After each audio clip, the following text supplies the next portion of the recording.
Mark Russell, Greg Land, and Jay Leistein judge Hawkeye as the Progenitor Celestial approaches the Archer with a test. Can his usefulness to humanity outweigh that of a simple blue mailbox? Mark Russell subs in on the Avengers book for the Judgement Day tie-in, focusing on Hawkeye and his own trial of judgment at the hands of the Celestial, but of course Clint doesn't take it too seriously, something Russell captures flawlessly and runs with his dry humour in the face of something that is extremely high stakes, and has been dealt with in utter seriousness in every other tie-in so far. Russell explores Clint's belief regarding the Judgement well, and reflects a lot of what other heroes and maybe even readers are thinking. Like, how does this being think it can judge them, let alone judge them with such arbitrary rules? And I like that the Celestial was actually given a bit of character and attitude to match Hawkeye's own sass, something I think the main event series could utilize a great deal of, but I understand why it's not done in that, as it has to be taken seriously in some of the context.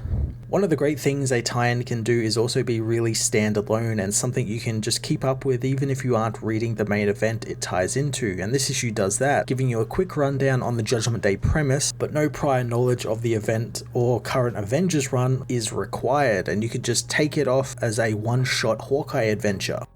Greg Land and Jay Leistein bring a lot of lightness to match Russell's depiction of Hawkeye, keeping things relatively simple and focused on the character's emotions and actions, and I love all the close-ups of Hawkeye's face and just being able to capture all the stuff he's going through with facial expressions, and the little part of action we got with Crossfire was a lot of fun and very simple and to the point, which was exactly the point of it. It needed to be quick and fast, so I like that they were able to capture that in the artwork. The Avengers issue 60 was a fun little one-off tie-in that briefly explored the Celestial's rather arbitrary rules of judgment through the humorous lens of Hawkeye's life, easily becoming probably my favourite of the tie-ins so far, just because it didn't take the situation so seriously as the other ones, and again just had fun with it. I'm going to give this issue a 9 out of 10.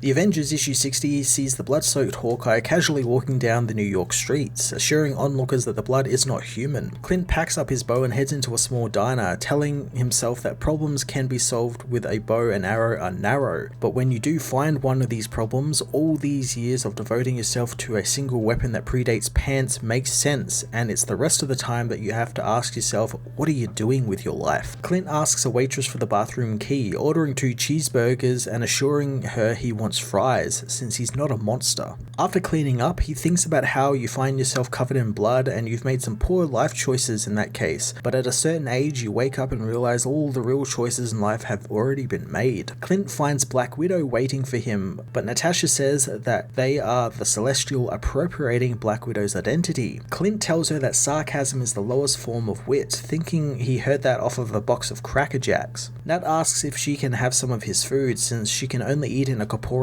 form, and Clint thinks that she is really committed to this bit, but Nat says that she's not joking and she really is the Celestial who is there to judge the human race and to judge him. Clint thinks that he has seen this movie and it comes in the form of someone that he knows so he can reflect and listen. Nat says that she is there for that and took this form since she didn't want to be kicked out of the diner, but Clint knows he's been kicked out of that diner before. The Celestial drops the act, teleporting itself and Clint into a void as it reveals its cosmic majesty. Clint quickly grabs his cheeseburger from the table as the Celestial says that the human species have been categorized by them as a TILF, and before Clint can ask what that actually means, the Celestial says that it means technologically inclined life foragers,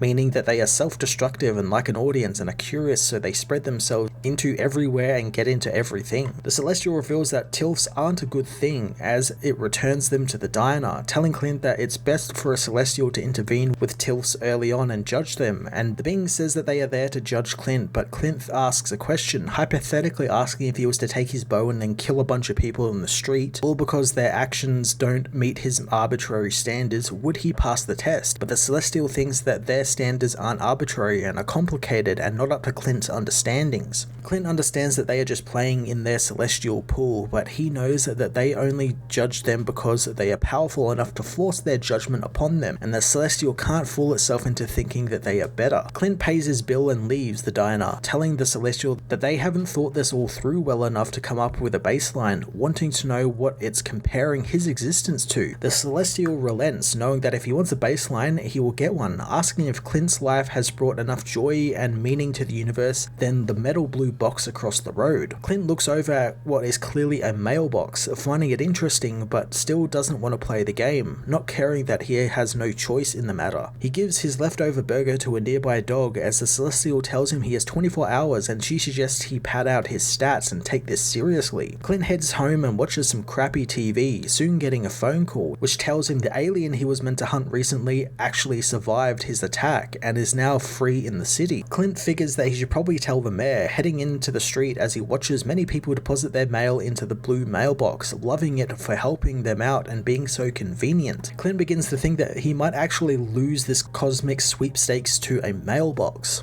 Clint heads to City Hall and meets with Luke Cage, asking Luke if they actually do any good there or they just call it that since they are good at doing it. He wonders if there are any standards at which they can judge themselves that isn't arbitrary. Luke reminds Clint that he is the mayor and he's very busy, but Clint wants to talk to someone smart. Luke suggests that he give Tony Stark a call, but Clint doesn't want to talk to someone that smart. Luke again reminds Clint that he has a city to run, but is interested into why Clint is suddenly interested in ethics. Clint plays it off, knowing that he was just thinking about getting the new iPhone. Luke tells him that as someone in the government, it's difficult to recognize the right course of action because their consequences of their actions aren't ever really in their control, and at the end of the last war, it tends to be the start of the next. So you can't judge an action by its consequences. So what do you judge it by? Clint thinks that the intention of the action and Luke thinking that sometimes monsters have good intentions and the road to hell is paved with good intentions, and it's the sort of thing that they need to figure out all themselves. Clint goes to leave, but before he does, he quickly tells Luke about the wounded alien that is lurking around the sewers seeking vengeance, shocking Luke. Clint doesn't think that Luke was much help, wondering what it even means to judge the human race anyway. Clint heads to a nearby rooftop, telling the restaurant patrons there that he's just doing some light counter-espionage as he sets himself up behind some hydrangeas, wondering when all rooftops got converted to terraces. He wonders if Crossfire has ever had this problem as he spots the red-suited assassin below, finding himself just in time to stop the assassination. He finds it weird how much of the assassination game comes down to who can find the higher rooftop as he takes aim, knowing that he won't be able to pierce Crossfire's armor from this range, so he shoots the nearby water tower, toppling it onto the assassin. Hawkeye ziplines down to the villain, wanting to see a mailbox do that, which just confuses Crossfire, whom he knocks down with a punch. He reminds him that assassination is illegal in this state, but Crossfire knows that he has no idea who he let get away. Clint wonders if it was just his mother, confusing the villain even further as he says that it was a black market arms dealer, and by saving his life, Hawkeye has just sentenced hundreds to die. Hawkeye knows that he did what he could as the Celestial Natasha mails off a letter in the blue mailbox. Clint decides that the mailbox has won, thinking that this is his last day on the mortal plane, and he doesn't mind that he'll die, it's just the not existing part that bothers him. The next day, Clint receives his mail, finding a letter from the Celestial, who reveals that it's been watching him closely, revealing that it was actually Luke Cage when he went to visit him in City Hall. It says that it has found humans to be so self-absorbed and violent, and they all act so self-righteous while deploring the trait in others, and they can barely tell right from wrong. But the thing is,